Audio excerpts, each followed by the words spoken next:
نحمده ونستعينه ونستغفره ونؤمن به ونتوكل عليه ونعوذ بالله من شرور أنفسنا ومن سيئات أعمالنا من يهدي الله فلا مضل له ومن يضلل فلا هادي له ونشهد أن لا إله إلا الله وحده لا شريك له وأشهد أن محمدا عبده ورسوله الذي أرسله بالحق بشيرا ونذيرا وداعيا إلى الله بإذنه وسراجا منيرا فقد قال الله تعالى في كلامه المجيد وبرهانه التوحيد أعوذ بالله من الشيطان الرجيم بسم الله الرحمن الرحيم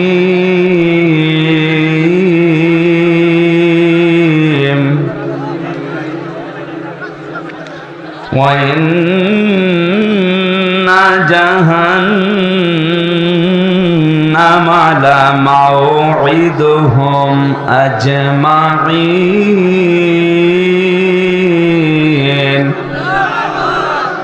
لها 7 أبواب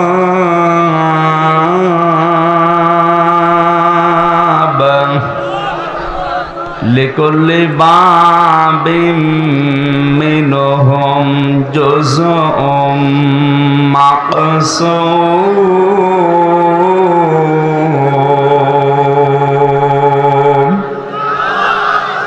صدقت يا ربنا. عن أبي هريرة رضي الله تعالى عنه قال قال النبي صلى الله عليه وسلم من سلم المسلمون من لسانه ويده رواه ابن ماجه. وقال تعالى في شأن رسوله إن الله وملائكته يصلون على النبي يا أيها الذين آمنوا صلوا عليه وسلموا تسليما. اللهم صل على محمد وعلى آل محمد كما صليت على إبراهيم وعلى آل إبراهيم إنك حميد مجيد. اللهم بارك على محمد وعلى آل محمد كما باركت على إبراهيم وعلى آل إبراهيم إنك حميد مجيد. দাও খোদা দাও আমায় আবার ওমার দারাজ দিন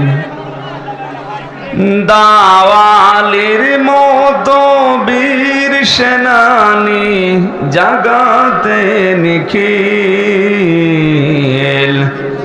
দাও খোদা দাও আমায় আবার ওমার দারাজ দিল হামজাকে দাও ঘরে ঘরে জীবন দিতে ওয়াকাতরে আবার কাবা ভাঙতে এলে পাঠাওয়া বাবিল দাও খোদা দাও আমায় আবার ওমার দারাজ দিল। আলহামদুলিল্লাহ। রাজশাহী জেলার বাগমারা থানার অন্তর্গত দক্ষিণ মাঝগ্রাম ঐতিহাসিক তাফসীরুল কোরআন মাহফিলের স্বনামধন্য সভাপতি বিশিষ্ট আলেমে দ্বীন জনাব মাওলানা মোজাম্মেল হক, সহ সভাপতি জনাব মোহাম্মদ ওহিদুল ইসলাম, সহকারী অধ্যাপক, ভবানীগঞ্জ মহিলা ডিগ্রি কলেজ। প্রধান অতিথি মাননীয় জাতীয় সংসদ সদস্য জনাব অধ্যক্ষ মোহাম্মদ আবুল কালাম আজাদ, আতালাল্লাহু উমরাহু ওয়া বারাকাল্লাহু ফি হায়াতি, বলেন আমিন। বিশেষ অতিথি অত্র এলাকার কৃতি সন্তান জনাব অ্যাডভোকেট মোহাম্মদ জাকিরুল ইসলাম শান্ত, সহ সভাপতি রাজশাহী জেলা আওয়ামী লীগ ও সাবেক চেয়ারম্যান বাগমারা উপজেলা পরিষদ। এখানে অনেকগুলো মানুষের নাম এসেছে, বিশেষ করে অধ্যক্ষ এস.এম. জিয়াউদ্দিন টিপু সাহেব, জনাব মোহাম্মদ জাহাঙ্গীর আলম হেলাল, জনাব আবু বকর মৃধা মনসুর, জনাব মোহাম্মদ আনোয়ার হোসেন। আরাফানা লাকা যিকরাক, শুধু দুনিয়া না আখিরাতেও ইনাদের মর্যাদা আমরা কামনা করি, আল্লাহ যেন দান করেন, বলেন আমিন। প্রধান সমন্বয়ক আপনাদের এলাকার সন্তান, বিশিষ্ট চিকিৎসাবিদ জনাব ডাক্তার মোহাম্মদ আব্দুল বারী, পরিচালক ভবানীগঞ্জ ক্লিনিক। এতক্ষণ যারা আলোচনা রাখলেন ইসলামিক চিন্তাবিদ, মুফাসসিরে কোরআন, এলাকার সন্তান হাফেজ মাওলানা কারি আফতাব আহমেদ, মাওলানা আব্দুর রশিদ, হাফেজ মাওলানা জাকিরুল ইসলাম। আলেমদের মর্যাদা কামনা করছে, আল্লাহ যেন আরো বাড়িয়ে দেন, বলেন আমিন। মঞ্চে বসা ওলামা একরাম, সামনে বসা মুসলমান ভাইরা, পর্দার আড়ালের সম্মানিতা মা এবং বোনেরা, প্রশাসনের ভাইরা, প্রাণ প্রিয় রাজশাহীবাসী, দল মত নির্বিশেষে কোরআনের এই অনুষ্ঠানে যারা এসেছি, আমরা এই প্রচণ্ড গরমে যে ইবাদতে কষ্ট বেশি ও ইবাদতে সওয়াব বেশি, আজকে যে কষ্ট আমাদের হচ্ছে, আমাদের সওয়াব ডবল হবে আজকের এই অনুষ্ঠানে। এই কারণে নবীজি বলেন, কোরআন পড়তে গিয়ে যদি বেঁধে বেঁধে যায়, আউড়িয়ে যায় মুখে, তাহলে তার ডবল সওয়াব হয়। এই অনুষ্ঠানে এসে যেহেতু কষ্ট পাচ্ছেন গরমে, এরপরে মানুষের সংখ্যা অনেক বেশি, সুতরাং আজকে এরকম অনুষ্ঠান ডবল শুনলে যে সওয়াব হতো, এই এক অনুষ্ঠানে আল্লাহ 1-1.5 ঘন্টায় আমাদেরকে ওই সওয়াব যেন দান করেন। যে আল্লাহ কোরআনের জন্য কষ্ট স্বীকার করার মন মানসিকতা এবং ধৈর্য আমাদেরকে দিলেন, বলেন আলহামদুলিল্লাহ। কোরআনে কারীম শোনার কিছু আদব আছে, আমরা সবাই জানি। এটা তো আর কনসার্ট না, গানের অনুষ্ঠান না যে আপনি যা মনে চাচ্ছে তাই করবে। এটা ইবাদত চলছে। এখন কি চলছে বলেন তো? আর ইবাদত যেভাবে করা লাগে ওইভাবে করে, নয়তো আবার উল্টা গোনাহ হয়ে যাবে। আপনার না আসায় হয়তো ভালো ছিল। ফাস্তামিউ লাহু আনসিতু, কোরআনে কারীম যেখানে তেলাওয়াত করা হয়, আরম্ভ করা হয়, চুপ থাকবা এবং শুনবা, দুইটাই ফরজ। দুইটাই কি? এখনো যারা চুপ করেননি, আপনি ফরজ তরক করছেন, গোনাহ হচ্ছে আপনার। চুপ করেন। আল্লাহ পাক বলেন, ইন্না ফি যালিকা লাযিকরা লিমান কানা লাহু কলবুন আও আলকাস সামআ ওয়া হুয়া শাহীদ। সূরা কফের ভেতরে আছে এই তেলাওয়াত, এই কোরআন, এই জিকির যদি শুনতে চাও, 1 নম্বরে উপস্থিত হয়ে শোনো। প্রশ্ন আসতে পারে, সেই বাড়ি আমার এখান থেকে 20 কিলোমিটার দূরে, এত দূর কষ্ট করে এখানে আসা লাগবে কেন? ওখানে তো মোবাইলে লাইভ আমি দেখতেই পাচ্ছি না। মুরগির পেটের নিচে যে ডিমগুলো থাকে ওইগুলো থেকে কিন্তু বাচ্চা হয়, বাইরে যেগুলো থাকে ওগুলো এমনিতেই নষ্ট হয়ে যায়, পচে যায়, বোয়া বলা হয় ওই ডিমগুলোকে। কোরআনে কারীমের এই অনুষ্ঠানে কষ্ট করে আসার ভেতরে কিছু আল্লাহ রেখে দিয়েছেন। এখানে আসলে যে জিনিসটা পাওয়া যাবে, আপনি লাইভ দেখে 20 কিলো দূর থেকে ওইটা পাবেন না।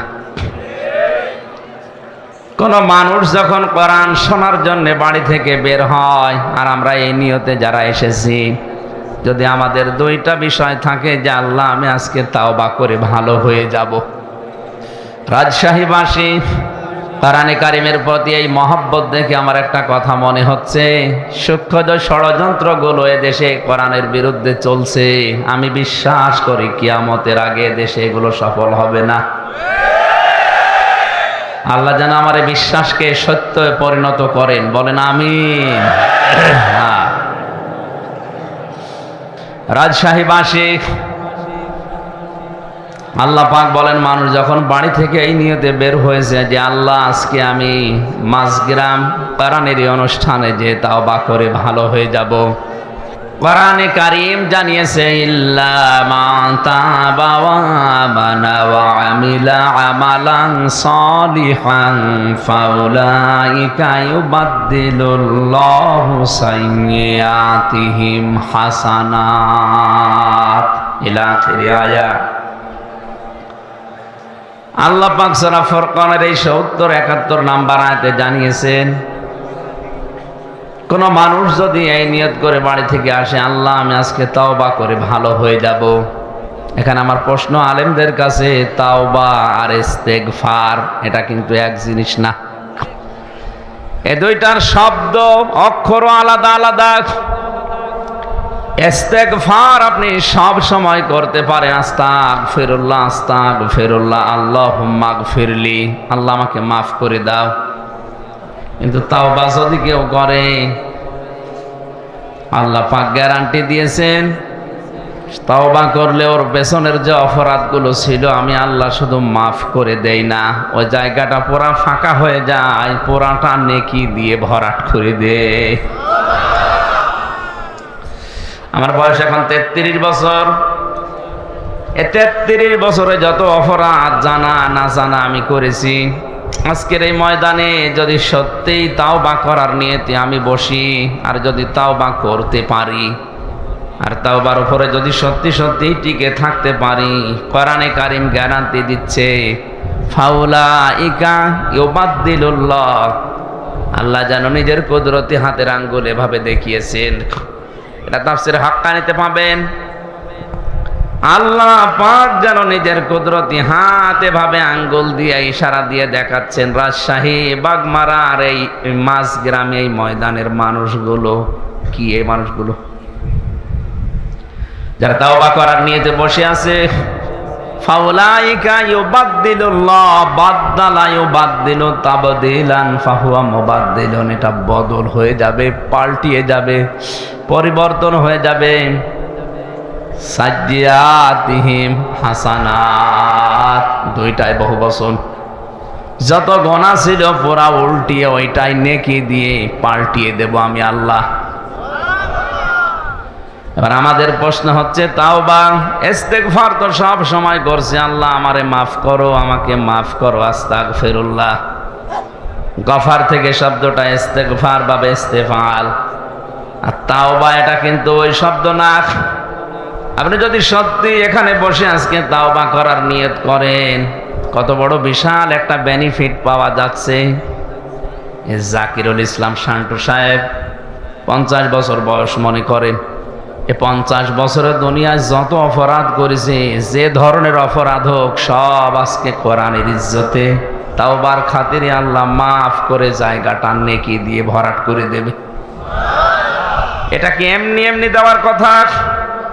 তাওবাটা কি জিনিস? তাহলে আমাদের দেশে বিভিন্ন দরবারে গেলে মানুষকে তাওবা পড়ায় পীর সাহেবরা, যে আস্তাগফিরুল্লাহ রাব্বি মিন কুল্লি যামবি ওয়া আতুবু ইলাইহি, হয়ে গেল না।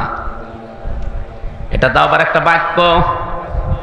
কোরআনে কারীম জানিয়েছে কোন মানুষ যদি সত্যি তাওবা করে তাহলে তাকে দুইটা শর্ত মানা লাগবে, আর একটা সময় মেনটেন করা লাগবে।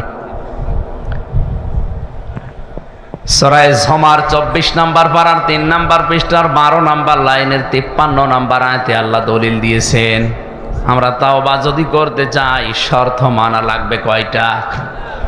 আরো জোরে বলেন। সময় একটা। শর্তগুলো কি কি এবার দেখেন তো। এত বড় বিশাল লাভের জিনিস আল্লাহ আমাদেরকে ময়দানে আসার কারণে দিচ্ছে, এটা খেলা করার জন্য না। ওয়া আনিবু ইলা রাব্বিকুম ওয়াসলিমু লাহু মিন ক্বাবলি আইয়াতিয়াকুমুল আযাবু সুম্মা লা তুনসারুন। এটা তাফসীরে ফি জিলালিল কোরআনে পাবেন। সাইয়্যিদ কুতুব শহীদ রহমতুল্লাহ আলাইহি তাফসীর করতে গিয়ে লিখেছেন, কোন মানুষ যদি সত্যি তাওবা করে তাকে ফিরে আসা লাগবে এক নম্বরে আল্লাহর দিকে। কার দিকে? এই শব্দটা শুনতে যত সহজ মনে হচ্ছে, প্র্যাকটিক্যাল লাইফে শব্দটা মিলানো অত সহজ না। কোন মানুষ যদি বলে আল্লাহ আমি তোমার দিকে ফিরে আসলাম, এ কথা বলার কারণে তার জীবনে অনেক কিছু ছাড়া লাগতে পারে। কথার ওজন টের পাচ্ছেন আপনি? না না, কথার ওজন টের পাওয়ার কথা আলেমদের।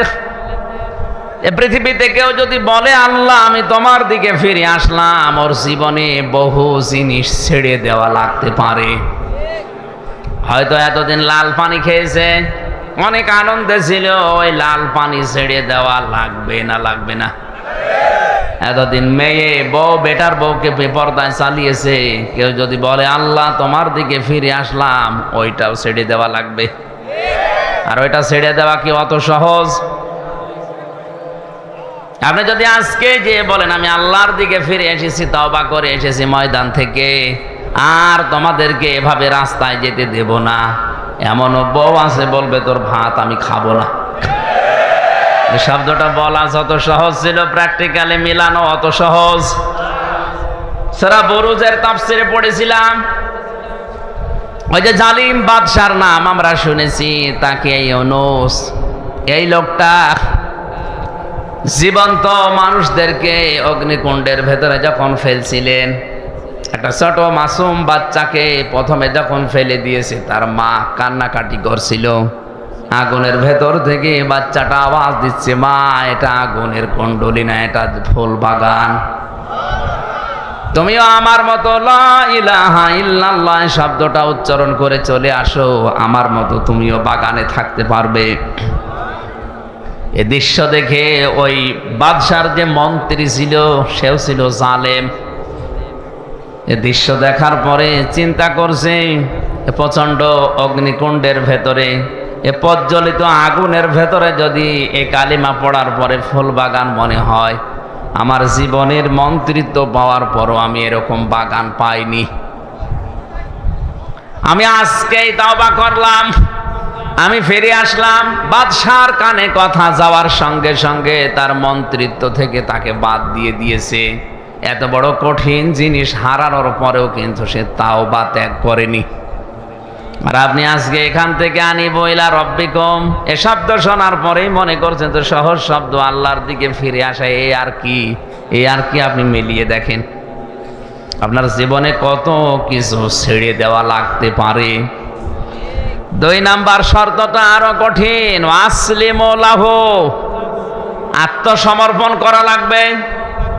এটা শিখিয়েছিলেন আমাদের জাতির পিতা হযরত ইব্রাহিম নবী আলাইহিস সালাম। আত্মসমর্পণ আল্লাহর বিধানের সামনে কি করে করা লাগে, তার জীবনে 50টা পরীক্ষা দিয়ে তিনি আমাদেরকে দেখিয়েছেন। وَإِذِ ابْتَلَى إِبْرَاهِيمَ رَبُّهُ بِكَلِمَاتٍ فَأَتَمَّهُنَّ قَالَ إِنِّي جَاعِلُكَ لِلنَّاسِ إِمَامًا قَالَ وَمِنْ ذُرِّيَّتِي قَالَ لَا يَنَالُ عَهْدِي الظَّالِمِينَ। সূরা বাকারার 124 নম্বর আয়াতে আল্লাহ বলেন, আমি ইব্রাহিমকে পদে পদে পরীক্ষা নিয়েছি জীবনে। এখানে আয়াতে আমার আল্লাহ 50টা পরীক্ষার নাম দিয়েছেন।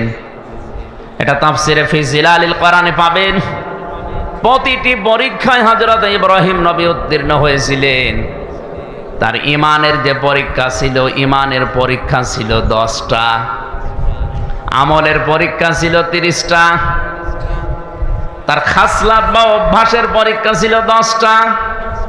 এই 50টা পরীক্ষা পড়া কোরআনে আল্লাহ সাজিয়েছেন। আমি জেলখানায় 3টা বছর বসে বসে মাওলানা মামুনুল হকের সাথে আমি এই বিষয়গুলো শেয়ার করে করে সাবজেক্টগুলো বানিয়েছিলাম। 50টা পরীক্ষা যদি তাফসীর আকারে একটা একটা করে বলা হয় 50 দিন লাগবে, এত কথা আছে। ঈমানের পরীক্ষা মহান আল্লাহ তাকে 10টা নিয়েছিলেন। আমার তো বিষয়ে কথা নাই, জন্য আমি শুধু টাচ দেই। আমলের পরীক্ষা নিয়েছিলেন তার জীবনে 30টা। সূরা আহজাবের 34, 35, 35 নাম্বার আয়াতে আল্লাহ বিষয়গুলো তুলে ধরেছেন। সূরা তাওবার 111 নাম্বার 12 নাম্বার আয়াতে এগুলো আল্লাহ তুলে ধরেছেন। সূরা মুমিনুনের 1 থেকে 12 নাম্বার আয়াত পর্যন্ত আল্লাহ বিষয়গুলো তুলে ধরেছেন। 30টা পরীক্ষায় তিনি 30টাই পাশ করেছিলেন। তার শরীরের ভেতরে স্বভাব সংক্রান্ত কিছু বিষয় আল্লাহ পরীক্ষা নিয়েছিলেন 10টা পরীক্ষায় তিনি উত্তীর্ণ। এই 50টা পরীক্ষায় পাশ করার পরে আল্লাহ তাকে ঘোষণা দিয়ে জানিয়েছেন, তোমাকে আমি মানব জাতির জন্য নেতা ইমাম বানিয়ে দিলাম। হযরত ইব্রাহিম সঙ্গে সঙ্গে বলেছিলেন, আল্লাহ নেতৃত্ব দেওয়ার এই গুণাবলী এটা কি শুধু আমিই পেয়েছি, নাকি আমার সন্তান আদি দুনিয়ায় যারা আসবে তারাও এটা পাবে, যে তারাও নেতৃত্ব দিতে পারবে? ভালো করে শুনবেন। আমার সন্তান আদি যারা আছে তারা কি নেতৃত্ব দিতে পারবে মানব জাতিকে? আল্লাহ পাক সঙ্গে সঙ্গে জবাব দিয়েছিলেন,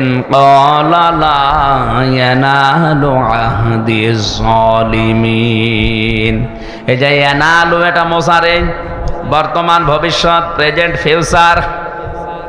আহাদ মানে অঙ্গীকার করা, ওয়াদা করা।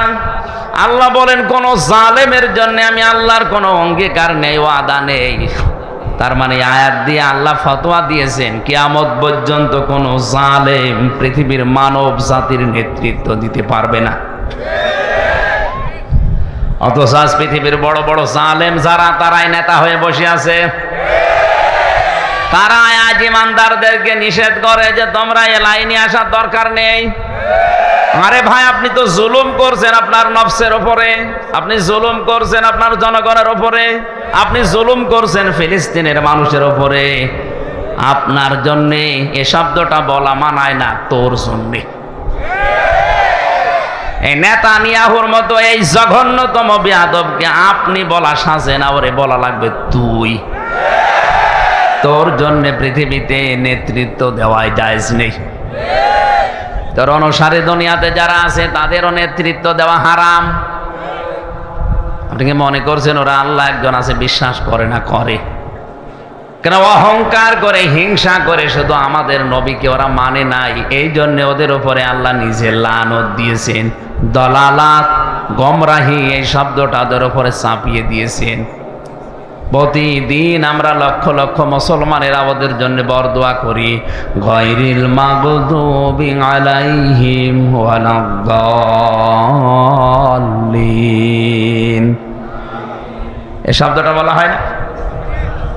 17 ওয়াক্ত নামাজ, 17 রাকাত নামাজ যদি কেউ ফরজ নামাজও পড়ে প্রতিদিন, সুন্নত নফল মুস্তাহাব নাও পড়ে, শুধু ফরজ নামাজ পড়ে, তাও 17 বার এই বরদোয়া আপনি ইহুদি খ্রিস্টানদের উপরে দিতে আসেন 5 ওয়াক্ত নামাজে।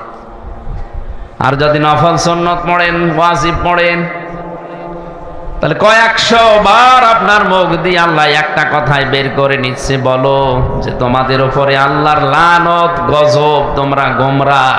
কিয়ামত পর্যন্ত ইহুদিদের উপরে আল্লাহর লানত, আল্লাহর গজব।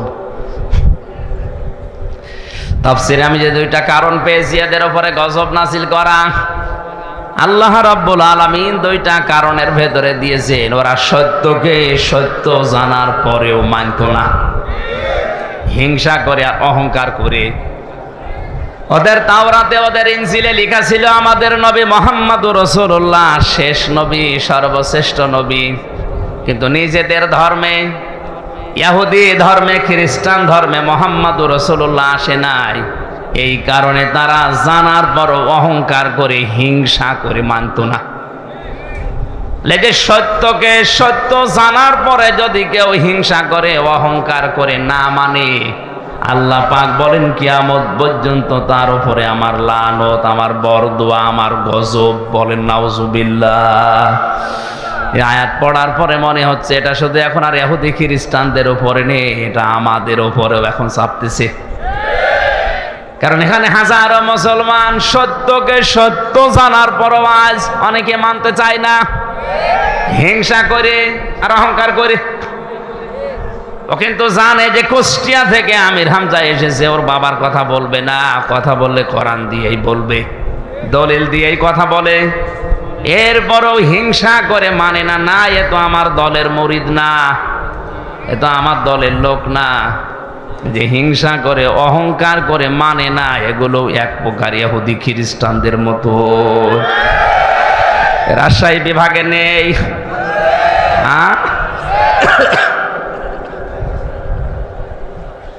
আমি আসলিমর ব্যাখ্যায় ছিলাম। জাতির পিতা ইব্রাহিম আলাইহিস সালাম আসলিমও করেছিলেন যেভাবে। উম্মতি মুহাম্মদি আমরা যারা দাবি করছি যে তাওবা করে ভালো হয়ে যাব, আমরা যদি তার মতো আসলিমও করতে পারি। গাছের মাথায় বসে কোড়াল দিয়ে কাঠ কাটছিলেন। আল্লাহ পাক বলেন আসলিম ইয়া ইব্রাহিম, হে ইব্রাহিম আত্মসমর্পণ করো। গাছের মাথায় বসে প্রশ্ন করেছিলেন কিভাবে? বলেন ওখান থেকে খাতনা করো। ওই যে ইব্রাহিম নবীর স্বভাব সংক্রান্ত যে 10টা বিষয় বলেছিলাম, পরীক্ষা নিয়েছিলেন আল্লাহ, তার ভেতরে খাতনা করা একটা। এটা ইব্রাহিম নবীর সুন্নাহ। তাকে যে 10টা বিষয়ে তার শারীরিক পরীক্ষা আল্লাহ নিয়েছিলেন, তার ভেতরে এই খাতনা করা একটা। গাছের মাথায় বসে কোড়াল দিয়ে কাঠ বাদ দিয়ে খাতনা করে বললেন আসলামতু লিরাব্বিল আলামিন। হে আল্লাহ, আমি আত্মসমর্পণ করলাম তোমার বিধানের সামনে। এখন আমার নিজের বলতে আর কোনো কথা নেই, তোমার কথাই আমার কথা। রাজশাহীবাসী এ শব্দটা আমি যত সহজে বললাম, আপনি নিজের বাস্তব জীবনে এত সহজে কি মিলানো সম্ভব? বলেন। সূরা তাওবাতে পড়েছি আইয়ুহাল্লাযীনা আমানু লা তাত্তাখিযু আবাকুম ওয়া আবনাকুম আউলিয়া ইন ইস্তাহাব্বুল কুফরা আলাল ঈমান ওয়া মান ইয়াতাওয়াল্লাহুম মিনকুম ফাউলাইকা হুমুজ যালিমুন।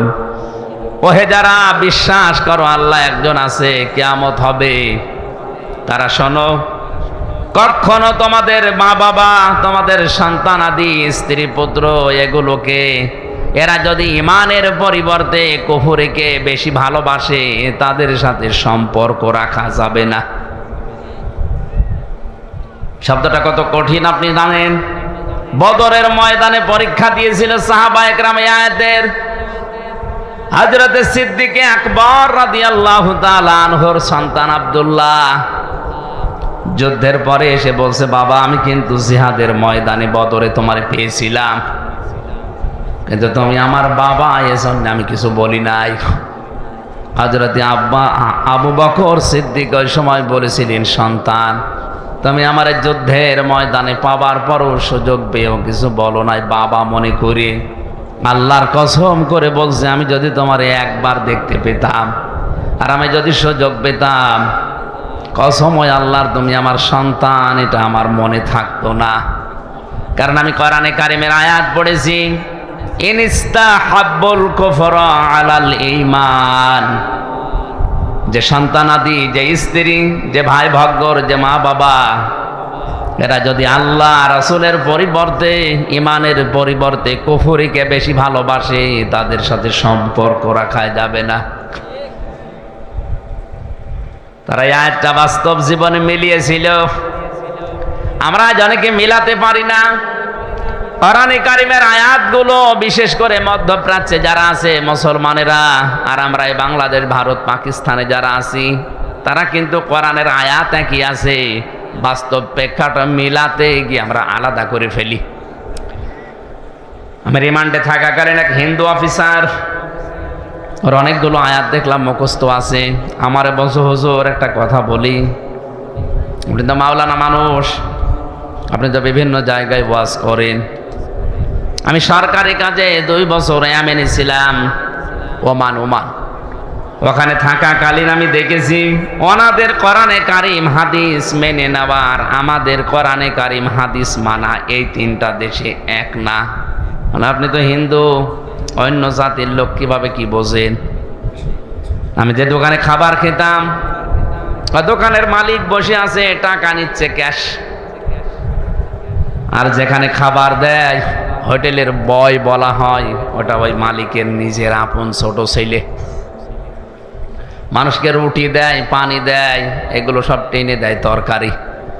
ডাক দিয়ে একদিন বললাম, ভাই আপনি এই দোকানের মালিক, এত টাকা পয়সা আপনার, আর আপনার নিজের ছেলে, ওকে মানুষের মতো মানুষ না করে ওরে বড় একটা জায়গায় তুলে না দিয়ে আপনি কি করেছেন? ছেলেকে হোটেলের বয় বানিয়েছেন।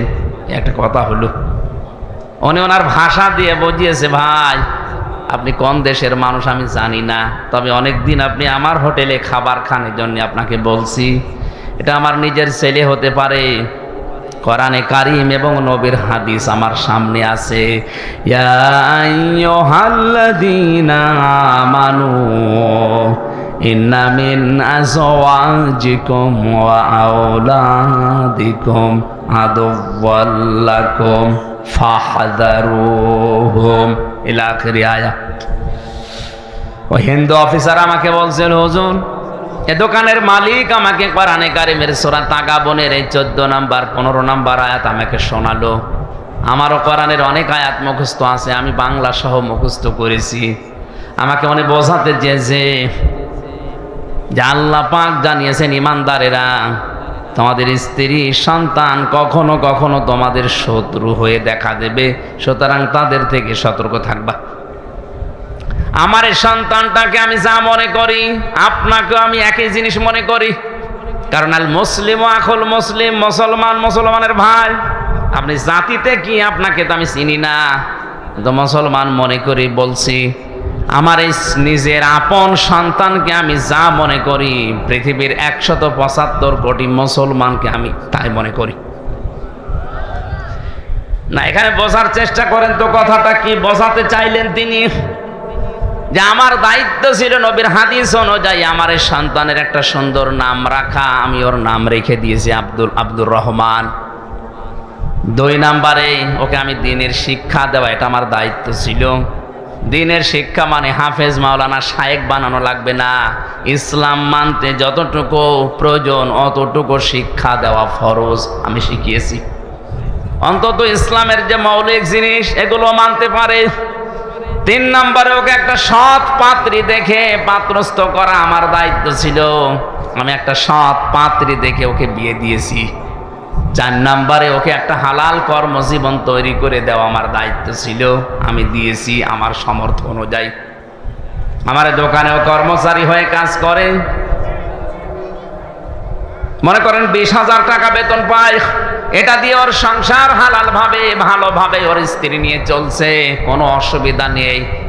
আমি তো আর ওর জন্যে 5 লাখ 10 লাখ 20 লাখ টাকা খরচ করে হারাম কোনো কাজে সুপারিশ করে একটা চেয়ারে বসিয়ে দিতে পারি না। কথাটার ওজন কত আপনি টের পাচ্ছেন? আজ বাংলার 1734 জন মানুষ দায়িত্বে আছে। এই ওমানের এই দোকানদার মুসলমানের মতো যদি এদের মন মানসিকতা তৈরি হয়ে যেত, এই দেশে ঘুষ নেওয়ার জন্য পিটিয়েও লোক পাওয়া যেত না। তিনি কি বোঝাতে চেয়েছেন যে আমার এই সন্তানের উপরে হাদিস অনুযায়ী 4টা দায়িত্ব ছিল আপনার, আমি পালন করেছি। আমি কোরআনের আয়াত সামনে রেখেছি, যেহেতু আমার শত্রু, ওর থেকে সতর্ক থাকা লাগবে। ওকে এমন জায়গায় আমি তুলে দিতে পারি না যে জায়গায় যে ও যেখানে বসার যোগ্যতা রাখে না। আমি টাকা পয়সা ঘুষ দিয়ে প্রভাব প্রতিপত্তি খাটিয়ে ওই চেয়ারে ওরে বসিয়ে দিলাম, ওইটার কারণে ওই চেয়ারে বসেও আরো হাজারো অন্যায় করবে। আপনি বলেন তো এই নিয়মটা বাংলাদেশে এখন কেউ মানছে না? এই জন্য ওনাদের কোরআনে কারিমের আয়াতগুলো মানা আর আমাদের দেশের মানুষের কোরআনের আয়াত মানা একই আয়াত, কিন্তু মেনে নেওয়ার সিস্টেমটা এক না। আজ আমরা এই মন মানসিকতা নিয়ে যদি তৈরি হতে পারতাম যে ঈমান এবং আল্লাহর পরিবর্তে যারা কুফরিকে, শিরিককে, বেদাতকে বেশি ভালো মনে করে, ও আমার সন্তান হলো আমার শত্রু, ও আমার স্ত্রী হলো আমার শত্রু, ওর থেকে আমার সতর্ক থাকা লাগবে। হ্যাঁ, ওর প্রতি আমার যে দায়িত্বগুলো আছে জায়েজ পর্যায়ে আমি জীবন থাকতে পালন করে যাব। ওকে আমার দিনের শিক্ষা দেওয়ার দরকার ছিল, আমি শিক্ষা দিয়ে দিয়েছি। আজকে দুপুরবেলা যেখানে মাহফিল ছিল আমি বলেছিলাম এদেশে বাংলাদেশে একজনের 4টা ছেলে, সব হায়ার এডুকেটেড, সব উচ্চ শিক্ষিত, আর 2টা মেয়ে। 6 ভাই বোন মিলে বাবার সম্পদগুলো নিজেদের নামে লিখে দিয়ে এই 95 বছর বয়সী এই বৃদ্ধকে পাঠিয়ে দিয়েছে রাস্তায়। যা অনেকে শোনার পরে একটু আফসোস করলো, দেখলাম বলছে নাউজুবিল্লাহ। কেন আপনি নাউজুবিল্লাহ বলবেন? এ দোষ কি শুধুমাত্র ওই 6 ছেলে মেয়ের? ওই মুরব্বীর দোষ নেই? ওর যে 4টা দায়িত্ব ছিল একটাও পালন করে নাই। ছেলে মেয়েদের নাম রাখার ক্ষেত্রেও ও এমন এমন নাম রেখেছে, নামের ভেতরে প্রভাব আছে। নাম রেখে দেয় ডেঞ্জার। ডেঞ্জার মানে কি? অত বড় হয় ভয়ঙ্করী হবে।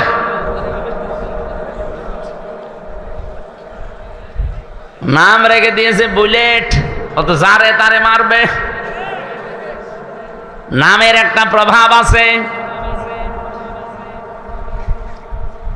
তা আমি একটা সুন্দর নাম আমার দায়িত্ব ছিল বাবা হিসাবে, মা হিসাবে আমি রেখে দিয়েছি। ওকে দিনের শিক্ষা দেওয়ার দরকার, আমি দিয়েছি। ওই বাবাটাকে এমনি আজ 95 বছর বয়সে রাস্তায় ছেড়ে দেয়নি।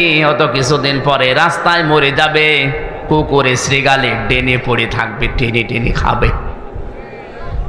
আমার তো ঘটনা দেখার পরে ফেসবুকে এতই মনে হচ্ছে যে বাংলাদেশে আজ অনেকের কপালে এটা অপেক্ষা করছে। এ লোকটা তার 6টা ছেলে মেয়েকে অনার্স মাস্টার্স করিয়েছে, কিন্তু বাবা কি, আল্লাহর পরে বাবার স্থান এটা এই সন্তানেরা জানে না। এমন শিক্ষা ব্যবস্থায় শিক্ষিত করেছে, যদি ওরে আপনি প্রথমে 3 বছর কোরআন শেখাতেন এই 6টা ছেলে মেয়েকে, দুনিয়া একদিকে চলে গেলে ওই 95 বছর বয়সী বৃদ্ধ বাবাকে রাস্তায় ছেড়ে দিত না।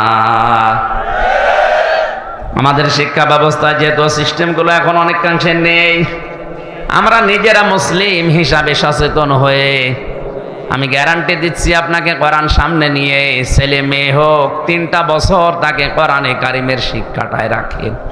এরপরে এটাকে ডাক্তার, ইঞ্জিনিয়ার, বৈজ্ঞানিক যাই বানাবেন বানান।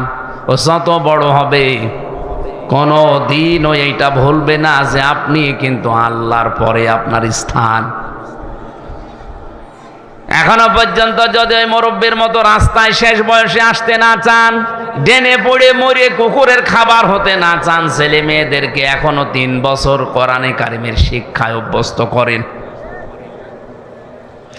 দোকানদার ওনাকে বলছে, ভাই আমি 3 বছর আমার কোরআনে কারিম শিক্ষার যে ব্যবস্থা আমাদের শিক্ষা ব্যবস্থায় ছিল, আমার সন্তানকে আমি শিখিয়েছি।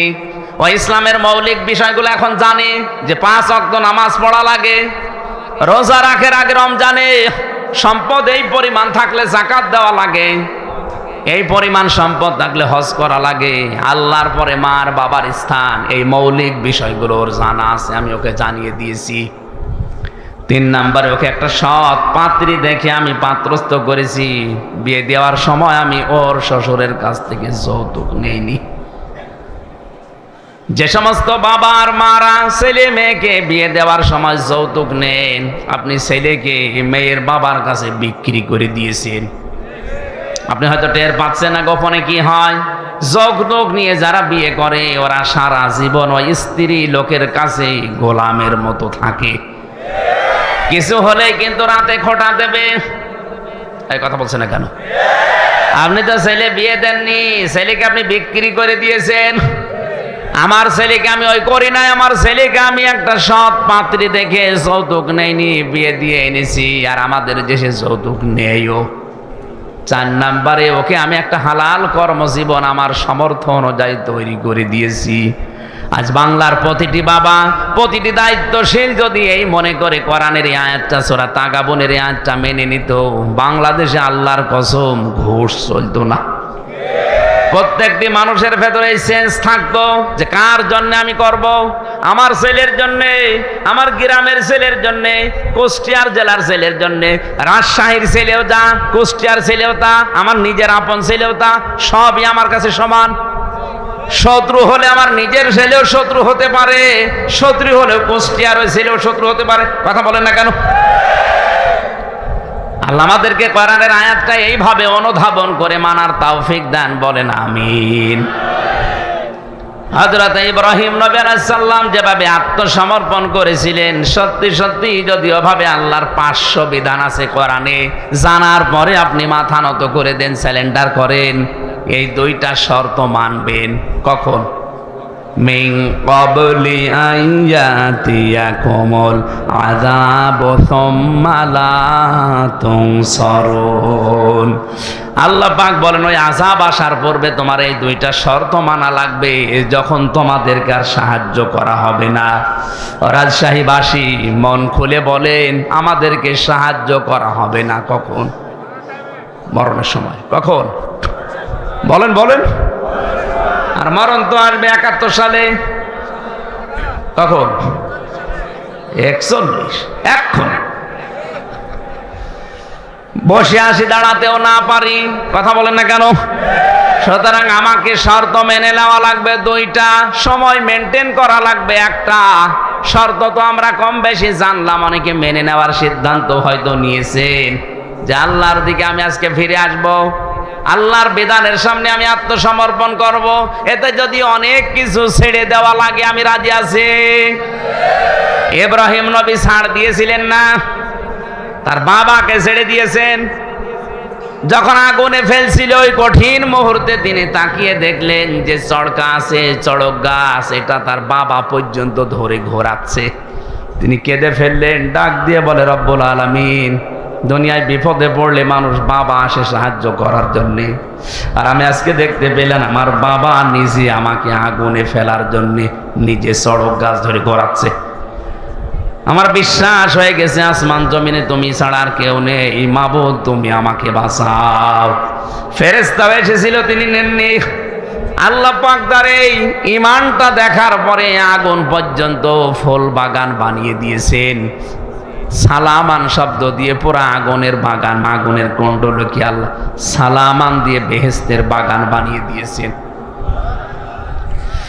আমার রাজশাহীবাসী, আমি আবার বলছি, এই শর্ত দুইটা যদি সত্যি আজকের এই ময়দানে এসে আমরা মেনে নেওয়ার সিদ্ধান্ত নিতে পারি, আর সময়টা যদি মেনটেন করতে পারি যে না 41, 71 না, এখনই মরণ এসে যেতে পারে, সুতরাং আমি এখনই পরিবর্তন হয়ে গেলাম। আল্লাহর ঘোষণা মিথ্যা হবে না। বাড়ি যাওয়ার আগে আপনাকে মনে হবে যে আপনার মা কেবল প্রসাব করেছে, আপনি বেগুনা ব্যক্তির মতো হয়ে যাবেন। এই নিয়তেই তো আমরা এসেছি নাকি? বলেন। আল্লাহ পাক আমাদেরকে সূরা ফুরকানের এই 71 নম্বর আয়াত আমাদের জীবনে যেন কার্যকর করে দেন, বলেন আমিন। দরুদ আর সালাম পড়ে আজকের তেলাওয়াতকৃত আয়াত, গুরুত্বপূর্ণ দুইটা আয়াত পড়েছি সূরা হিজর থেকে, 43, 44 নম্বর আয়াত। আমার যতটুকু কোরআনের উপরে আয়াত আছে, আমি যতটুকু তাফসিরে আয়াতের উপরে দেখেছি, আমার তো মনে হচ্ছে এই যে গরমে 1-1.5 ঘন্টা না, কিয়ামত পর্যন্ত এই আয়াতের কথা বললেও কথা শেষ হবে না। এত কথা আল্লাহ লুকিয়ে রেখেছেন, শুধু টান দিয়ে বের করা লাগবে।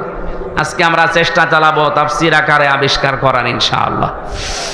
জবান খুলে কোরআন শোনার জন্য পড়েন, আউযু বিল্লাহি মিনাশ শাইতানির রাজিম, বিসমিল্লাহির রহমানির রহিম,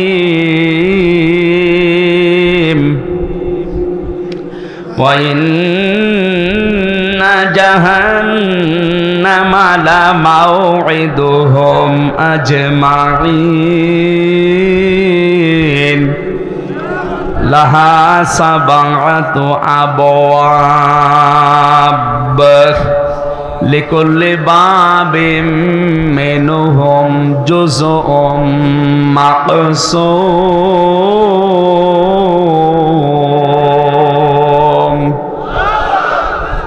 সাদাকাল্লাহুল আযীম। সূরা হিজর কোন সূরা?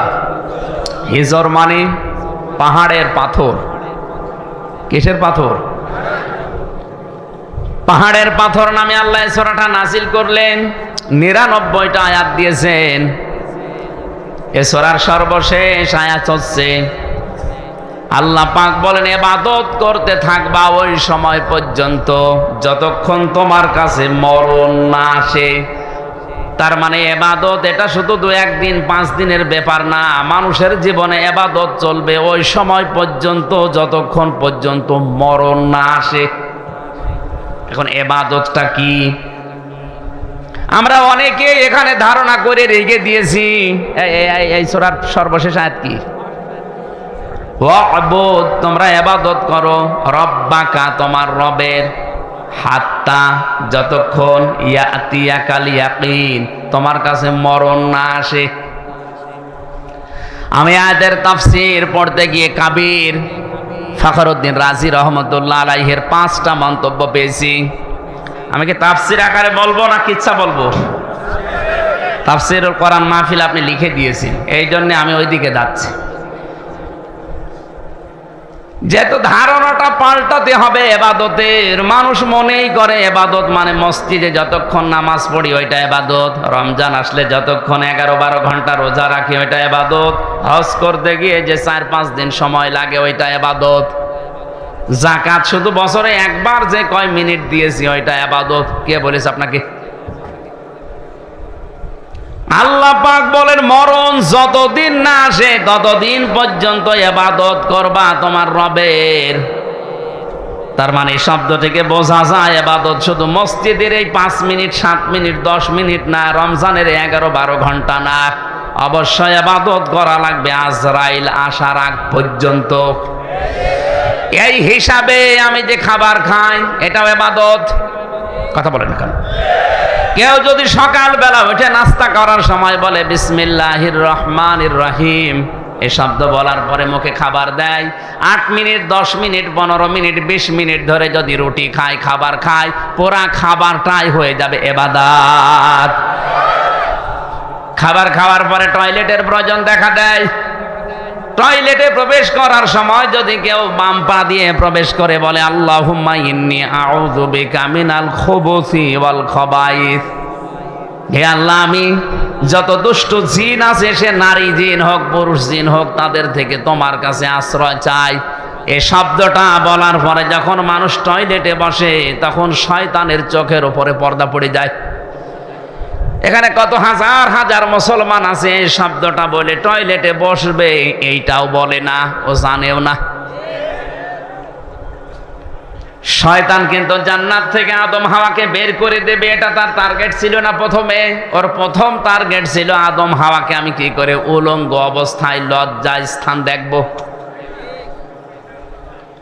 এজন্য এই শব্দটাকে নবীজি আমাদের শিখিয়েছেন, শয়তান যেন তোমাদের লজ্জা স্থান থেকে আনন্দ করতে না পারে। আজ যারা নিজেদের শরীরকে উন্মুক্ত করে গোপন অঙ্গগুলো মানুষকে দেখিয়ে আনন্দ পায়, বুঝবেন ওইটার ভেতরে আর শয়তানের ভেতরে কোনো পার্থক্য নেই। আমরা বাংলাদেশ সহ একটা বিশ্বে একটা প্রাণী দেখি, কুকুর, 1-1.5 হাত লেজ। কথা বলে না কেন? অথচ লেজটা পুরো উল্টো করে দেখিয়ে মানুষকে বলে যা দেখবি দেখ। ও কিন্তু ঢেকে রাখলে রাখতে পারে, এ কথা বলছে না কেন? ও ঢেকে রাখলে রাখতে পারে, লজ্জা স্থান উন্মুক্ত করে মানুষকে দেখে আরো আনন্দ পাচ্ছে। আজ যারা নিজেদের গোপন অঙ্গকে, যে সমস্ত বিষয়গুলো ঢেকে রাখা দরকার ছিল, এগুলো যারা জনগণকে দেখিয়ে উন্মুক্ত করে আরো আনন্দ উল্লাস করে, বুঝবেন এইটা আর কুকুর সমান।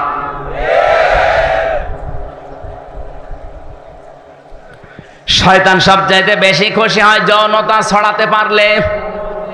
যখন দেখে মানুষ উলঙ্গ অর্ধ উলঙ্গ হয়ে রাস্তাঘাটে আসে, শয়তান তখন তাকে জাল হিসাবে ব্যবহার করে। তাহলে যে সমস্ত মহিলারা বেপরদায় রাস্তায় আসে, বুঝবেন ওটা মহিলা না, ওইটা শয়তানের জাল। এর রাজশাহী নেই।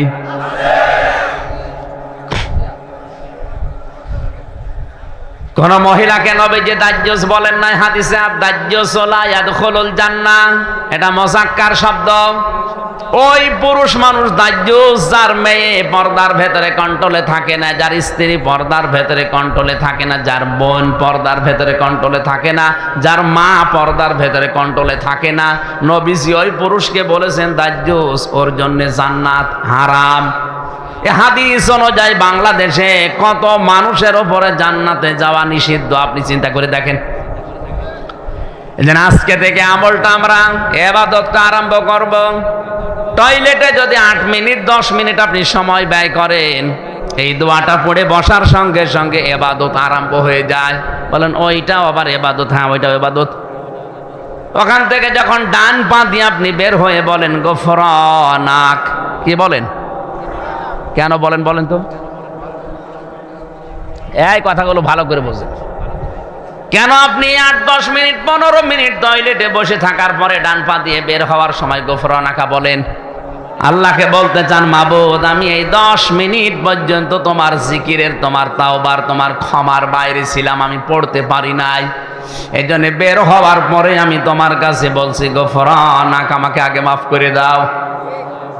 আলহামদুলিল্লাহিল্লাযী, সব প্রশংসায় তোমার। আযহাবা আন্নিল আযা ওয়াফানি, প্রশংসা এই জন্যে করছি যে তুমি আমার পেট থেকে গান্ধা জিনিসগুলো বের করে দিয়ে, এই কষ্টদায়ক বিষয়গুলো বের করে দিয়ে তুমি আমাকে নিরাপত্তা দিলে, স্বস্তি দিলে, শান্তি দিলে।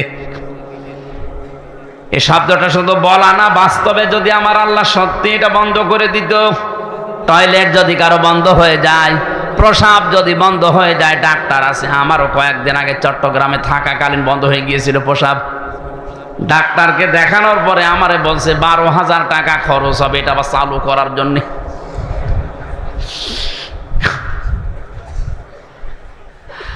আল্লাহ পাক যদি আপনার বন্ধ করে দিত, শরীরের কত জার্মগুলো আল্লাহ পায়খানা প্রসাবের মাধ্যমে দিনে আল্লাহ বের করে দিচ্ছে। এই জন্য তো আপনি শুকরিয়া আদায় করলেন। এই যে যতক্ষণ থাকলেন পুরা 8-10 মিনিট আপনার ইবাদত হিসাবে গণ্য হয়ে গেছে। বলেন সুবহানাল্লাহ। এবার আমার আসল কথা, এই খারাপ খেয়াল করেন। এই যে 7-8 মিনিট আমি যাই বললাম টয়লেট নিয়ে যাওয়া আসা, এই ইবাদতটা নিয়ে অনেকেই কিন্তু আনন্দে আছে যে না অসুবিধা নেই, এ তো ভালো কথাই বলছে। আরে ভাই, 8-10 মিনিট টয়লেটে থাকা যদি ইবাদত হয়, বিশ্বনবী যে 10 বছর কোরআন দিয়ে রাষ্ট্র চালালেন, এটা ইবাদত না? এটা শুনলে আপনার গায়ে জ্বালা করে। তাহলে আমি কি খালি টয়লেটের ওয়াজ করব? টয়লেটের আদব কায়দা, এই কথাগুলো শুনলে খুব ভালো লাগছে। হুজুর আরো বলেন 10 মিনিট ধরে। 10 মিনিটে যদি আপনি এনো আনন্দ পান, 10 বছরে আপনার আনন্দ আরো বেশি পাওয়া দরকার। ওই আনন্দটা আমরা দুনিয়ার বিষয় মনে করে ছেড়ে দিয়েছি। এই জন্য আজ তামাম দুনিয়ার মুসলমানেরা জুলুমের শিকার। কথা কত দূর গেল আপনি মনে হয় টের পাননি? টের পেয়েছেন? সুতরাং ইবাদত শুধু টয়লেট না, ইবাদত শুধু প্রসাব পায়খানা না, ইবাদত এই পৃথিবীকে কোরআন দিয়ে চালানো ইবাদত। যতদিন আজরাইল না আসে এই দায়িত্ব আমাকে পালন করতেই হবে, পালন করাই লাগবে। এই সূরার মূল কথা, শেষের কথা এইটা ছিল। আমি পড়েছি 43 আর 44 নাম্বার আয়াত। এর উপর প্রথম থেকে আল্লাহ আলোচনা করেছেন আদম আর হাওয়াকে নিয়ে, তাদেরকে বানানো, তাদেরকে সেজদা দেওয়া, তাদেরকে কিছু শেখানো, এই সমস্ত কথাগুলো ছিল। আল্লামা আদম আল আসমা কুল্লাহা সুম্মা আরাদাহুম, এই আয়াতের ব্যাখ্যায় আমরা অনেকেই মনে করি আদম এবং হাওয়াকে মহান আল্লাহ পাক শুধু নাম শিখিয়েছিলেন আদমকে, এই কচু, আলু, পটল, ঝিঙা না। ওনাকে যত গুরুত্বপূর্ণ বিষয় দুনিয়াতে আছে, সব ন্যায় এবং অন্যায়ের মৌলিক বিষয়গুলো একটা ক্লাসে আল্লাহ তাকে শিখিয়েছিলেন। আসমা এসএমের বহু বছর, এর ভেতরে তাফসিরের ভেতরে আমি পেয়েছি পৃথিবীতে যত ন্যায় এবং অন্যায় এর মৌলিক বিষয়, যত বিবেক কাজ করে, সব ওই ক্লাসে আল্লাহ আদমকে শিখিয়েছিলেন। কারণ ক্লাস নিয়েছে সরাসরি কে? আর ছাত্রকে? আদম নবী। জায়গা কোনটা? আপনি কি একটু চিন্তা করতে পারেন, যিনি ক্লাস নিচ্ছেন তিনি সরাসরি আল্লাহ, যিনি ক্লাস করছেন তিনি সাধারণ মানুষ না, তিনি নবী। আর যে জায়গায় ক্লাস হচ্ছে এটা রাজশাহী ভার্সিটি না, কোন জায়গা? এত বড় একটা গুরুত্বপূর্ণ ক্লাসে আলু পটল ঝিঙা এইটা শেখাবে আপনার মনে হয়? ওগুলো তো এমনি শেখানো যায়।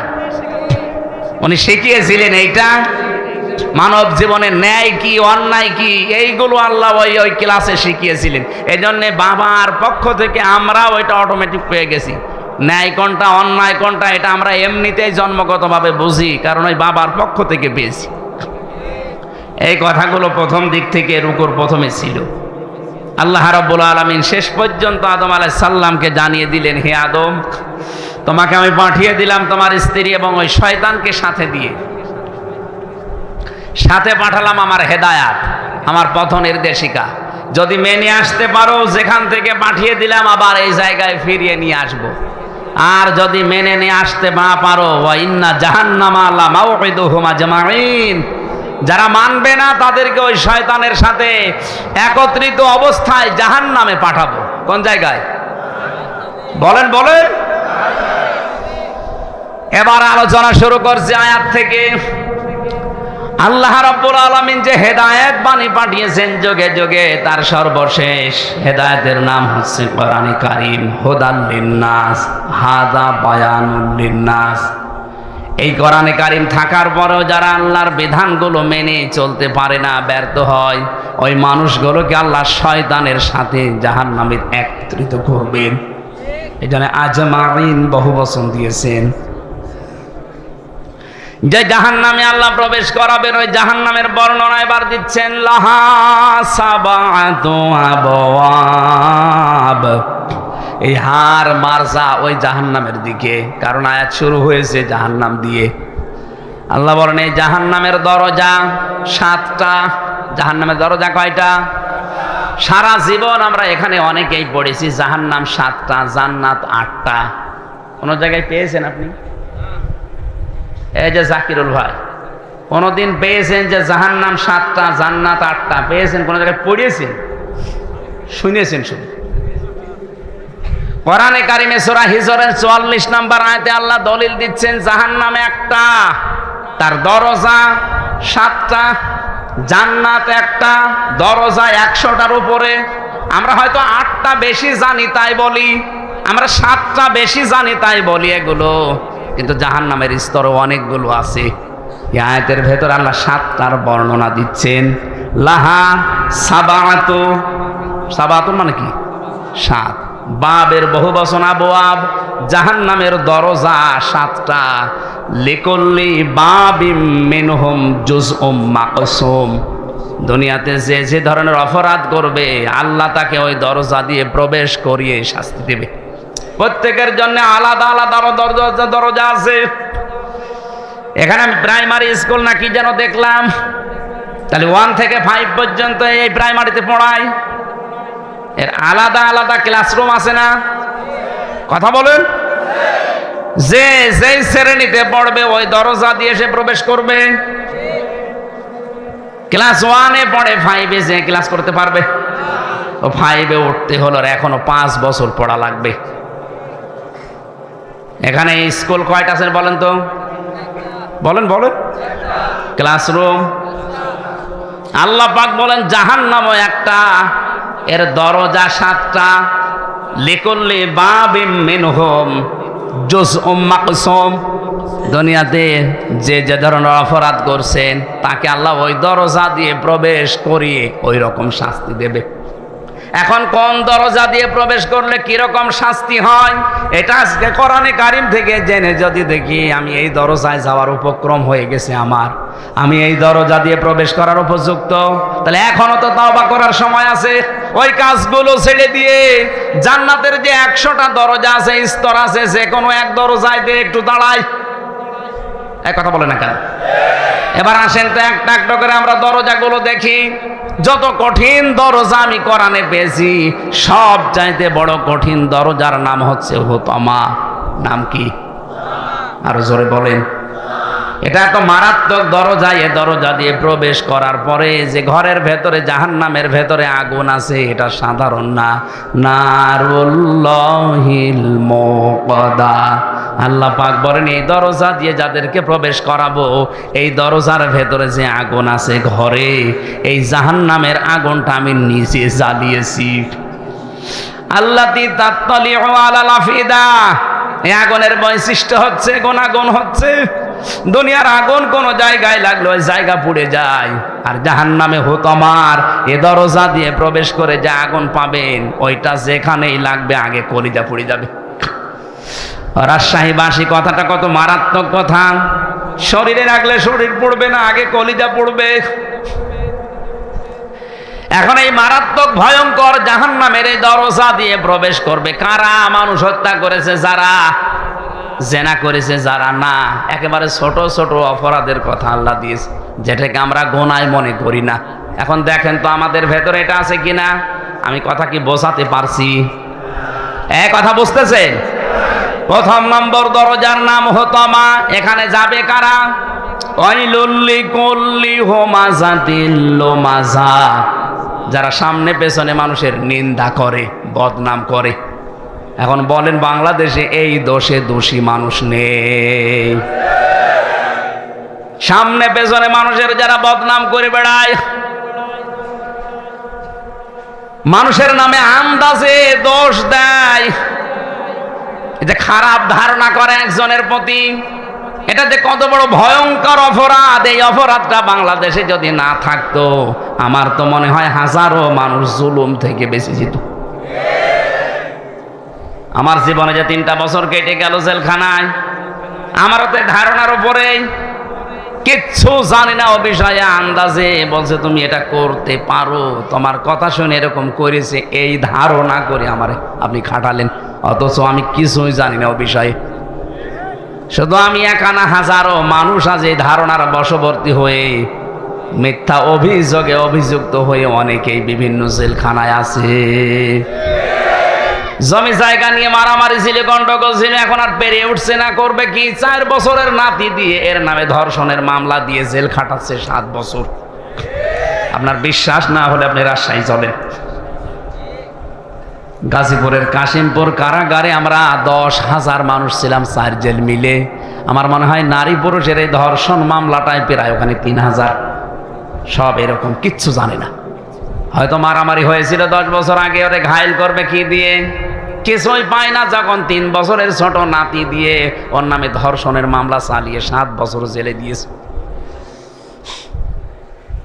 এটা মানুষের প্রতি একটা ধারণা করা কত খারাপ, মারাত্মক। তাফসিরের ভেতর থেকে এবার শোনাচ্ছি শিক্ষার জন্য, এটা যারা করছেন তারা থামেন, নয়তো আপনার জন্য হুতমা নামক দরজা কিন্তু উন্মুক্ত হয়ে আছে। ওই দরজায় যে ফেরেশতা আছে তার নাম মালেক। নাম কি? ও কিন্তু দাঁড়িয়ে আছে, যেই যাবেন বলবে এদিকে আয়। কেন আসলি হুতমায়? এ জায়গায় কেন আসলি? এটা তো খারাপ জায়গা, আল্লাহ জ্বালিয়েছে আগুন। তুই দুনিয়ায় থাকতে কথাগুলো শুনিস নাই? কাল্লা লায়ুম বাজান্না ফিল হুতমা ওমা আদরাকা মাল হুতমা। আপনি জবাব দিতে পারবেন না, এই জন্য জবাব আমি এখন দিয়ে দেই। আন্দাজে কারো সামনে পেছনে বদনাম করবেন না, উল্টা পাল্টা ধারণা কারো উপরে করবেন না। ধারণা করা এটা যে কত বড় মারাত্মক অপরাধ। ইমাম মালিক রহমতুল্লাহ আলাইহির জামানার একটা কাহিনী আমি তাফসিরে পেয়েছি। একটা মহিলা মারা গেছে, তাকে ধোয়ানোর জন্য পাশের বাড়ির এক মহিলা এসেছে লাশ ধোয়াবে। ভালো করে শিক্ষা নেওয়ার জন্য শুনবেন। টয়লেট পরিষ্কার করিয়েছে, হঠাৎ এই রানের উপরে যে হাত দিয়েছে, হাত গেছে আটকে, আর ছড়ে না। বহু চেষ্টা করছে, কয়েক ঘন্টা ধরে হাত ছড়ছে না। এলাকায় যিনি ইমাম সাহেব ছিলেন তিনি ফতোয়া দিলেন, এক কাজ করেন, এই জীবিত মহিলার তো হাত কাটা যাবে না, এ মরা মহিলার চামড়া কেটে ওখান থেকে বাদ দিয়ে দেন। মৃত মহিলার স্বামী আর সন্তান বলছে, না আমার স্ত্রীও ভালো, আমার মাও ভালো, মারা গেছে সে নেককার মহিলা, তার লাশ কেটে এখন বাদ দিয়ে দেবেন চামড়া, আমরা মানি না। দরকার হয় যদি বেশি প্রয়োজন হয় ওই মহিলার হাত কেটে বাদ দিয়ে দেন। ওই মহিলার স্বামী বলছে, না আমার স্ত্রী নেককার, আমার মন মতো। আমি এখানে একটা প্রশ্ন করছি, আমি স্বামী সহ যত স্বামী বসে আছে, কোরআন আমার সামনে আছে, 100% আল্লাহকে সাক্ষী রেখে গ্যারান্টি দিতে পারবেন যে আপনার স্ত্রী আপনার কাছে 100% মন মতো? হাত তোলেন তো একজন দেখি। আন্দাজ হাত তুললে কিন্তু আমি এই ক্যামেরা দিয়ে জিজ্ঞাসা করব। সম্মানিত মা বলেন, আমি হাসির খোরাকে দেয় না। থামেন, এত বড় বড় নেতা এখানে বসে আছে, কই হাত তোলা সাহস পাচ্ছে না? জাকির ভাই বলতে পারছে না যে আমার বউ আমার কাছে 100% মন মতো? আমিও পারছি না। আমি ভয়তে হাত তুলি, কারণ রেকর্ড হচ্ছে, ম্যাডাম আমার বাড়ি বসে দেখছে না। সম্মানিত মা বোনেরা যারা বসে আছেন, কারা জানি না বিভিন্ন মহিলা প্যান্ডেলে, আর এটা তো মহিলা প্যান্ডেলে 10,000 20,000 মহিলা না, তাম পৃথিবী এখন লাইভ চলছে। এটা লক্ষ লক্ষ মহিলারা এখন এর সামনে বসে আছে। এখানে যদি 50,000 মানুষ থাকে, একটা বুড়ো মানুষ হাত তুলেছে। ও আজ বাদে কাল কবরে যাওয়ার কথা। ও বললেই কি আর না বললেই কি, এতগুলো মানুষ আমরা কেউ যেই বলেছে আল্লাহর দিকে সাক্ষী রেখে বলেন, কেউ আর হাত তুলতে সাহস পাচ্ছে না। তার মানে জান্নাতে যাওয়া মহিলা এখন কম না বেশি? ওই একটার বউ শুধু যাবে।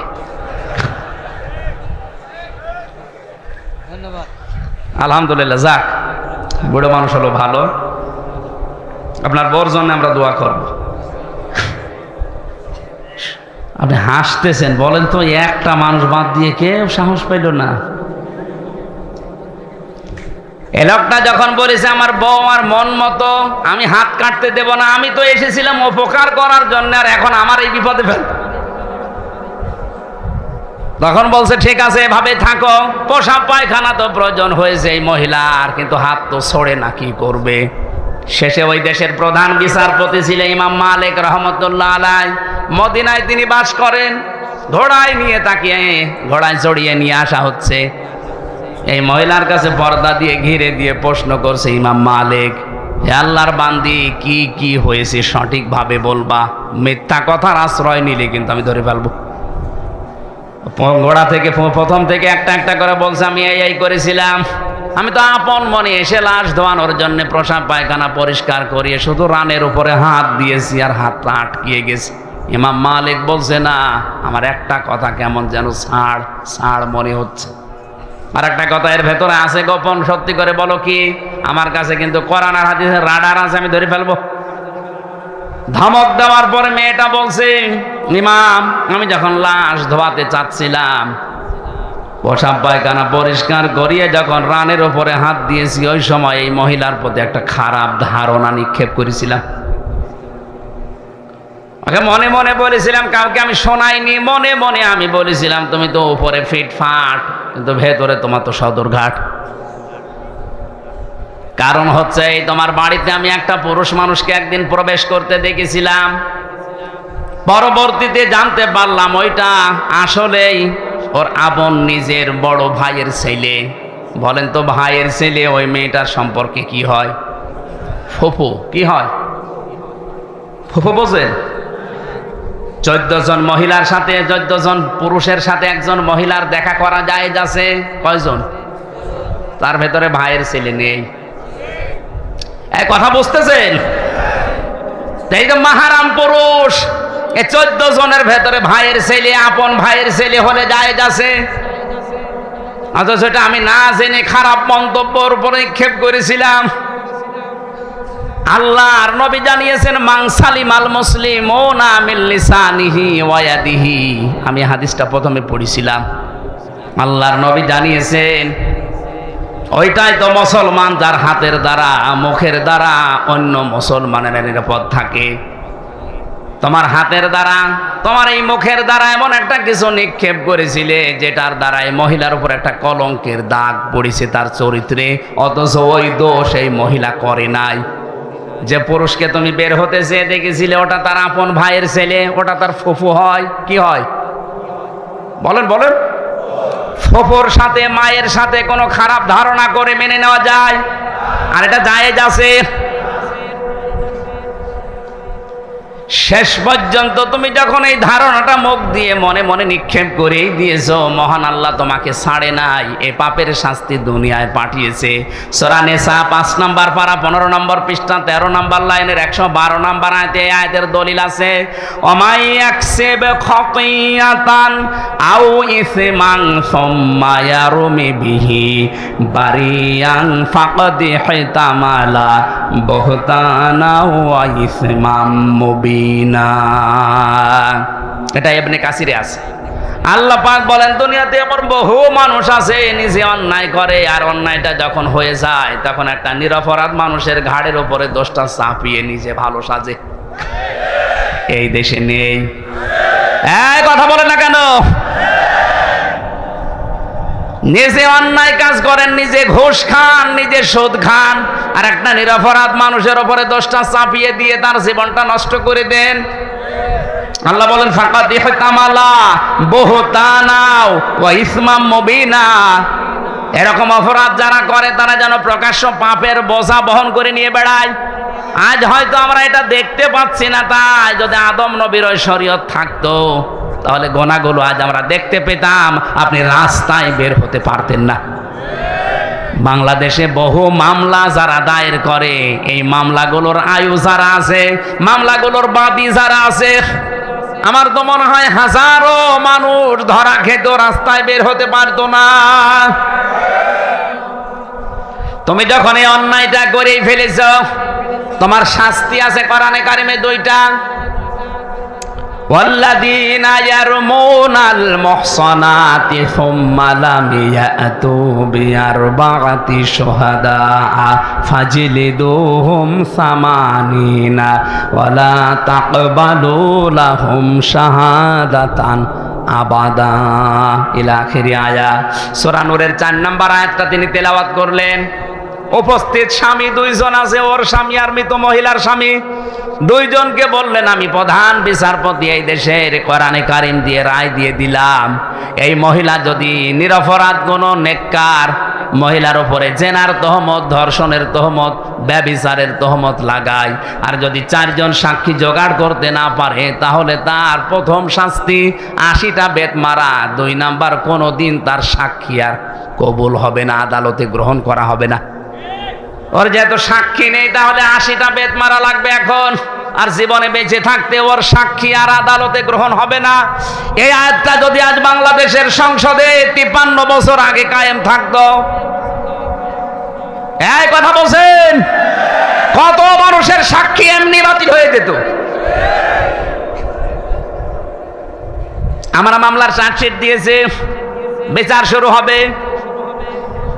বলেন তো এই মামলায় কিছুই আমি জানি না, আনসার আর কি যেন নাম দিয়েছো, জীবনে ছাতা নাম ওর শুনি নাই। এখন এই মামলায় যারা সাক্ষী দেবে, মামলার আয়ু যিনি আছেন অবশ্যই সাক্ষী তো আস, নাই তো রিপোর্ট দিল কি করে? এই সাক্ষী যারা দেবে, কোরআন আমার সামনে, আল্লাহর কসম, এই মামলায় যারা সাক্ষী দেবে, বলেন একটা কথাও সত্য বলতে পারবে না, সব বানিয়ে মিথ্যা কথা বলা লাগবে। যারা কোনো নিরপরাধ মানুষের উপরে কোনো দোষ চাপিয়ে, ওটা যদি সত্যি সত্যি না হয়, প্রমাণ না হয়, তাহলে 2টা শাস্তি কোরআন তাদের দিয়েছে। 80টা বেত মারা লাগবে। 2 নম্বরে, জীবনে আদালতে তার কোনো সাক্ষী মরণ পর্যন্ত কবুল হবে না, গ্রহণ হবে না। জল্লাদকে ডাক দিয়ে বলে শুরু কর। 80টা বেত মারা শুরু হয়ে গেছে, 79টা পার হয়ে গেছে, কিন্তু হাত খোলে না। জল্লাদ ডাক দিয়ে বলে ইমাম, কোরআন দিয়ে তো রায় দিলেন, কিন্তু হাত তো খোলে না।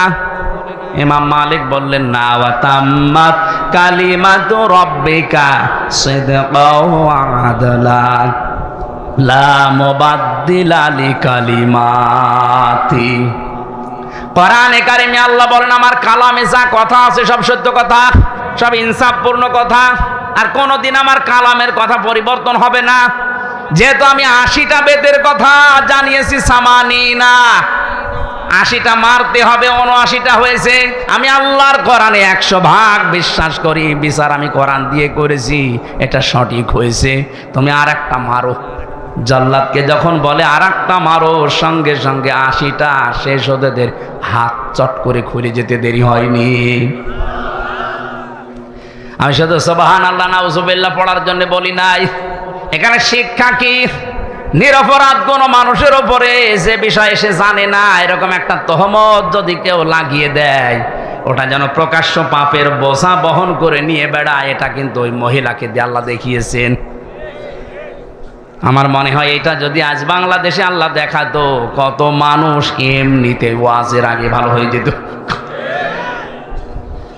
এই জন্য জাহান্নামে হতমারে দরজা উন্মুক্ত তাদের জন্য যারা সামনে পেছনে মানুষের গীবত করে, আন্দাজে দোষ চাপিয়ে দেয়, এর কথা ওর কাছে লাগায়, তালাতালি করে সম্পর্ক নষ্ট করে দেয়।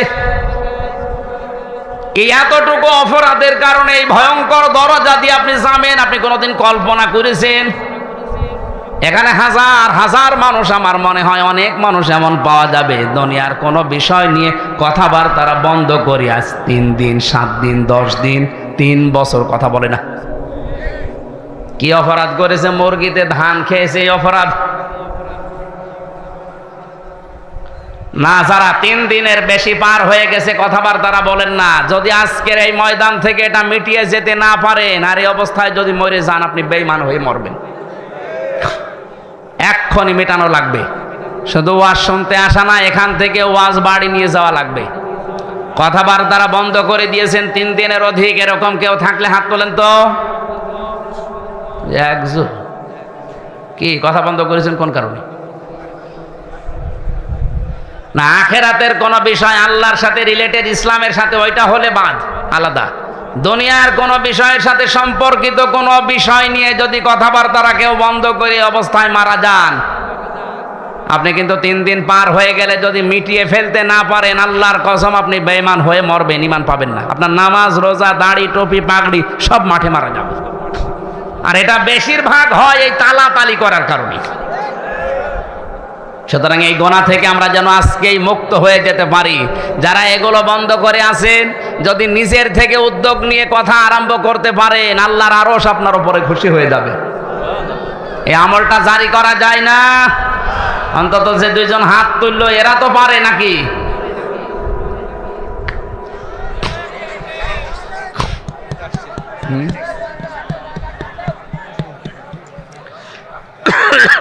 গরমে তো কথা বলা কঠিন হয়ে যাচ্ছে।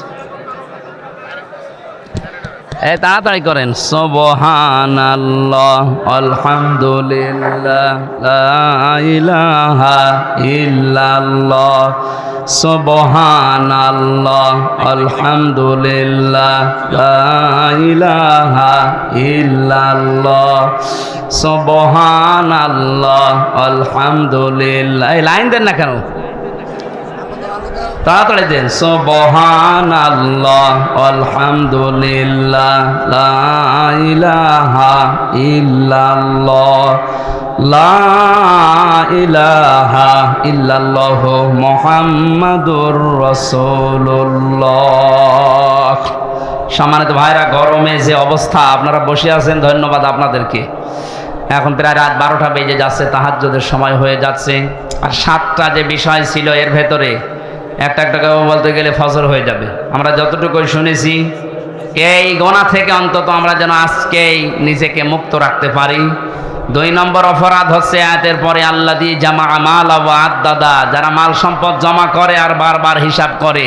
ইয়াহসাবু আন্না মালাহু আখলাদা, ও মনে করে চিরস্থায়ীভাবে আমার কাছে থাকবে। এই সমস্ত অপরাধী মানুষগুলো হোতমা নামক দরজা দিয়ে প্রবেশ করবে আল্লাহর চালানো আগুনের ভেতরে। আল্লাহ আমাদের হেফাজত করুন, আমিন। আমি পারিবারিক জীবনে দাম্পত্য কলহ এবং তার সমাধান নিয়ে জেলখানায় বসে 2টা বই লিখেছিলাম। বিশেষ করে যে এইটা পুরুষের জন্য একটা, মহিলার জন্য একটা। পরিবারে কেন অশান্তি হয় এবং এটা মেটানোর 17টা পদ্ধতি আছে। এটা অ্যাপ্লাই করবেন আপনার মেয়েকে, আপনার বউকে, আপনার বোনকে, মাকে দিয়ে। এটা অবশ্যই নিয়ে যাবেন গাড়িতে বা স্টেজে আছে, এটা মোনাজাতের পরে নিয়ে ওদেরকে উপহার দেবেন, আমিন। আজকে কালকে আসর থেকে মাগরিব পর্যন্ত 7 প্রকার মানুষকে আল্লাহ ঘৃণা করেন, 27 প্রকার মানুষকে ঘৃণা করেন। আমি সামারাইজ করে 7 প্রকার বানিয়েছি কোরআন দিয়ে। এটা কালকে রাজশাহী বাগমারাতে বলা হবে। কোন জায়গায় যেন? হ্যাঁ, বালিয়া বানিয়া নরদাস, ওখানে আসর থেকে মাগরিব পর্যন্ত আগামীকাল এই 27 প্রকার মানুষের ভেতরে 7 প্রকারের কথা বলবো। আল্লাহ যাদেরকে ঘৃণা করেন ওই জায়গায় কথা হবে ইনশাল্লাহ। আগামীতে নভেম্বর, ডিসেম্বর বা জানুয়ারি, ফেব্রুয়ারিতে এখানে ওই যে কামিল মাদ্রাসা আছে না, ওই জায়গায় ফেব্রুয়ারিতে একটা ডেটের কথা চলছে। আর এই যে আমার মহাসিন ভাই নাকি আবু বকর, কি জানো নাম, আবু বকর মৃধা ভাইয়ের একটা দাওয়াত নেওয়ার কথা চলছে। ওনারটা হয়তো এই যে এই তাহেরপুর পৌরসভার পাশে কোথায় যেন। আমরা আলাদা আলাদা সাবজেক্টের উপরে কথা বলবো ইনশাল্লাহ। সামনে আসবো, আমরা হেদায়েতমূলক কথা বলার চেষ্টা চালাবো। আমরা ডেট আছে কিন্তু যেখানে সেখানে তো দেওয়া। জাকির ইসলাম ভাই, শান্ত ভাই আমার নগদ 5,000 টাকায় মাহফিলে দিয়েছেন, আল্লাহ যেন কবুল করে। জাকির ভাইকে আমি অনেক দিন থেকে, প্রায় সেই 14-15 সাল থেকে পরিচয় আমার সাথে। আল্লাহ তাকে ইসলামের জন্য কবুল করুন, আল্লাহুম্মা আমিন। রব্বানা যালামনা আনফুসানা ওয়া ইল্লাম তাগফির লানা ওয়া তারহামনা লানাকুনান্না মিনাল খাসিরিন। এই মোনাজাতটা বসে করেন, বসেন বসেন। মোনাজাতের পরে, গরম তো আমি জানছি, বসেন বসেন, কষ্ট হচ্ছে আমি জানছি। মোনাজাতের পরে বইটা নিয়ে আপনার স্ত্রীকে আর স্ত্রীর আর স্বামীকে দেবেন। আমাদের প্রধান অতিথি এমপি সাহেব দোয়া চেয়েছেন, আমরা মোনাজাত করছি। বসেন ভাই, বসেন। রব্বানা লা তুযিগ কুলুবানা বা'দা ইয হাদাইতানা ওয়া হাব লানা মিন লাদুনকা রাহমাতান ইন্নাকা আনতাল ওয়াহ্হাব। রব্বুল আলামিন রাজশাহী জেলার বাগমারা থানার অন্তর্গত মাঝগ্রাম, দক্ষিণ মাঝগ্রাম এলাকাবাসী কর্তৃক আয়োজিত তাফসিরুল কোরআন মাহফিলে হাজার হাজার বান্দা বান্দি একত্রিত হয়ে আমরা চাতক পাখির মতো তোমার কোরআনে কারিম থেকে কথা শুনছিলাম। যতটুকুই শুনেছি আমাদের প্র্যাকটিক্যাল লাইফে আমল করার তৌফিক দাও। সওয়াবগুলো নবীজির রওজায় পৌঁছিয়ে দাও। দুনিয়ার মাটির নিচে যারা ঘুমিয়ে আছে তাদেরকে ক্ষমা করে দাও। মাহফিলের সম্মানিত সভাপতি, বিশিষ্ট আলেমে দ্বীন তোমার বান্দা মাওলানা মোজাম্মেল হককে কবুল করো। প্রধান অতিথি জনাব আবুল কালাম আজাদ সাহেবকে মঞ্জুর করে নাও। জনগণের যে বিশাল দায়িত্ব তার মাথার উপরে, 3.5 থেকে 4 লাখ মানুষের মাথার উপরে দায়িত্ব তার। এই মানুষগুলোর দায়িত্ব অমরের মতো পালন করার তৌফিক দাও। এত ধোলা উঠছে মানুষের। আল্লাহ তাআলা ডাক্তার আব্দুল বারী যে খেদমতে আছে জনগণের ক্লিনিকের মাধ্যমে, এটা তার ইবাদত হিসাবে মঞ্জুর করে নাও। আমার জাকিরুল ইসলাম শান্ত ভাই সহ, জনাব ওহিদুল ইসলাম সহ নাম না জানা যত মানুষ এখানে আমিন আমিন করছে, আমাদেরকে খালি হাতে ফেরত না দিয়ে হাতটা ভরে দাও। সম্মানিত মা বোনদেরকে তুমি ফাতেমার মতো, আয়েশার মতো বানাও। এ মাহফিল যাদের মাধ্যমে এসেছি, হাফেজ আব্দুর রশিদ সহ, আফতাব আহমেদ সহ নাম না জানা যত আলেম এখানে বসে আছে, আলেমদেরকে আলেম হিসাবে তুমি কবুল করো। আগামীতে এই মাহফিলটা কোরআনের জন্য বিশাল আকারে মঞ্জুর করে নাও। কখনকার মরণ আসে আমরা জানি না, একবার হলেও যেন তোমার এই কালামটা পড়তে পারি, লা ইলাহা ইল্লাল্লাহ মুহাম্মাদুর রাসূলুল্লাহ। এই যে বইটা স্টেজে পাওয়া যাচ্ছে, এখান থেকে নিয়ে আপনার স্ত্রীকে আর স্ত্রীরা আপনার স্বামীকে, আপনার ভাইকে উপহার দেবেন। পারিবারিক জীবনে পরকীয়া প্রেমগুলো আমরা চাই, এগুলো দূর হবে। বইটা পড়াতে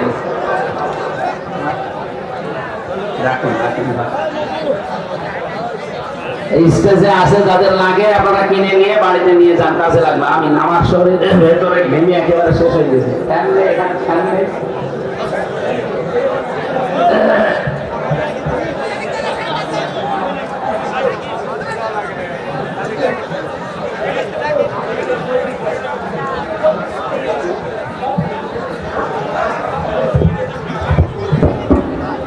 সম্মানিত মুসল্লি কেরাম, আপনারা অত্যন্ত ধৈর্য সহকারে আজকে এই তাফসীর মাহফিল কবুল করলেন, এজন্য আমাদের পক্ষ থেকে কৃতজ্ঞতা জানাচ্ছি।